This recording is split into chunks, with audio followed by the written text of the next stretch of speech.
Hello বন্ধুরা, welcome to my YouTube channel রাখির কিচেনে সবাইকে স্বাগত জানিয়ে আজকে দারুণ দুটো রেসিপি আমি শেয়ার করতে চলেছি।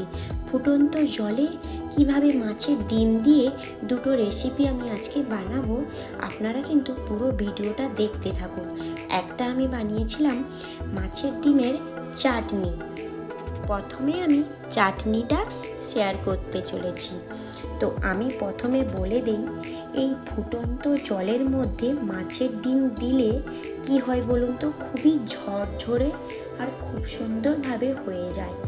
আর এমনিতে তেল দিয়ে মাছের ডিম যদি ভেজে রান্না করা হয় খুবই দেখতে বাজে লাগে আর সেইভাবে ঝরঝরে হয় না।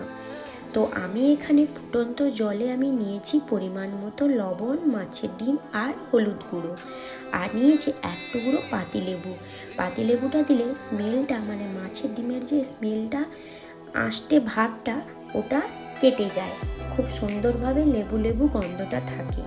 এরপরে মাছের ডিমটা আমি সেদ্ধ করে নিয়েছি। দেখুন বন্ধুরা, মাছের ডিমটা সেদ্ধ হয়ে গেছে, এটাকে আমার ছেঁকে নেওয়ার পালা। একটা খুব সুন্দরভাবে ছাঁকনিতে কিংবা যদি শুকনো ন্যাকড়া থাকে ওটাকে ছেঁকে নিতে হবে।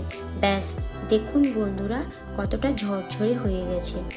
এরপরে কড়াইতে চাটনি বানানোর জন্য পরিমাণ মতো সর্ষের তেল দিয়ে দেবো, একটা শুকনো লঙ্কা আর দিয়ে দেবো 5 ফোড়ন, দিয়ে আমি দিয়ে দেবো একটা কাঁচা আম। এখানে আমার ছিল কাঁচা পাকা একটা আম, তো আমি সেটা দিয়েছি।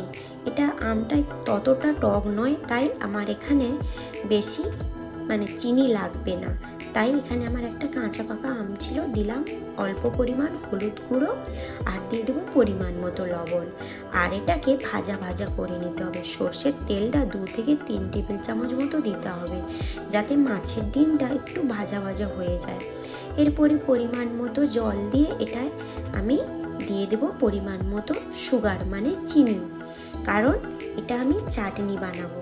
তো আমগুলোকে আমি একটা হাতা বা চামচ দিয়ে এইভাবে ঘেঁটে দেব, খেতে ভালো লাগবে আর চাটনিটা খুবই গাঢ় গাঢ় হয়ে যাবে।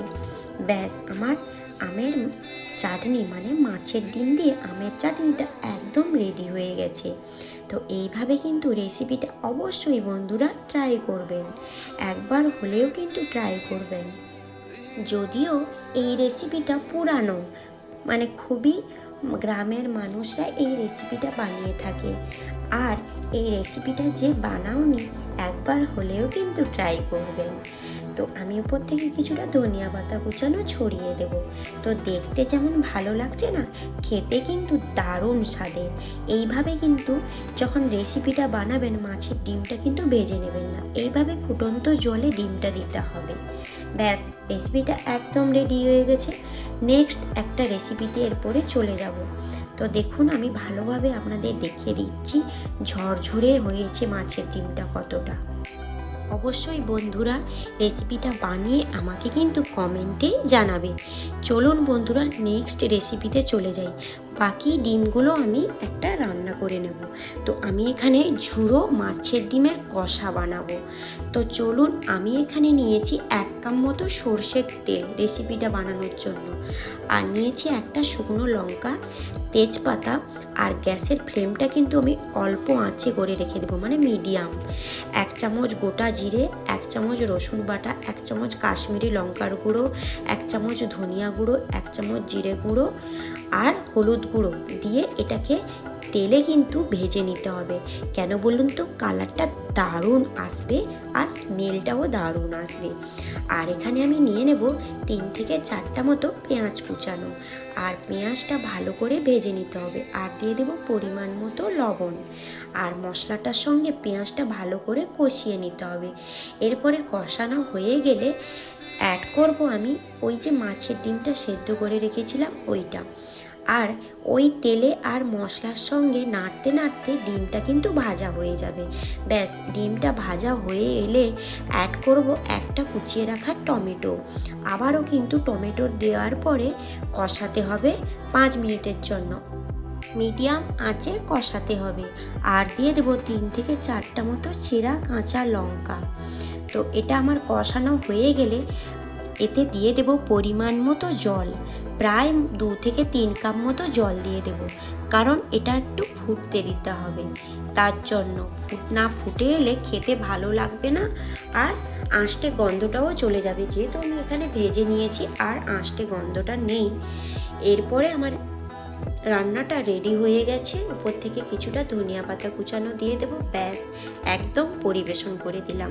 তো এইভাবে কিন্তু রেসিপিটা অবশ্যই বানাবে। উপর থেকে দিয়ে দেব ভাজা জিরের গুঁড়ো, স্মেলটা আরও দারুণ আসবে। চাইলে কিন্তু গরম মশলা ব্যবহার করতে পারো, কিন্তু ভাজা জিরের গুঁড়োটা একদম পারফেক্ট। তবে হ্যাঁ বন্ধুরা, দূর দূরান্ত থেকে এই রেসিপিগুলো যে দেখছো কিংবা দেখছেন, অবশ্যই কিন্তু আমার চ্যানেলটিকে সাবস্ক্রাইব করে যেতে ভুলে যাবেন না। আর পাশে থাকা বেল আইকনটাও প্রেস করে রাখবেন। কেন বলুন তো, আমি যখনই নতুন নতুন ভিডিও আনবো তখনই আপনাদের কাছে নোটিফিকেশান চলে যাবে। আর অবশ্যই আমাকে কমেন্টে জানাবে, রেসিপিটা বানিয়ে কিন্তু আমাকে কমেন্টে জানাবে। আর ছোট্ট একটা কিন্তু লাইক করে দেবেন। হ্যাঁ বন্ধুরা, আজকের মতো এই পর্যন্ত। কাল আবার কোনো নতুন ভিডিও নিয়ে আমি চলে আসব। ততক্ষণ আপনারা ভালো থাকুন আর সুস্থ থাকুন।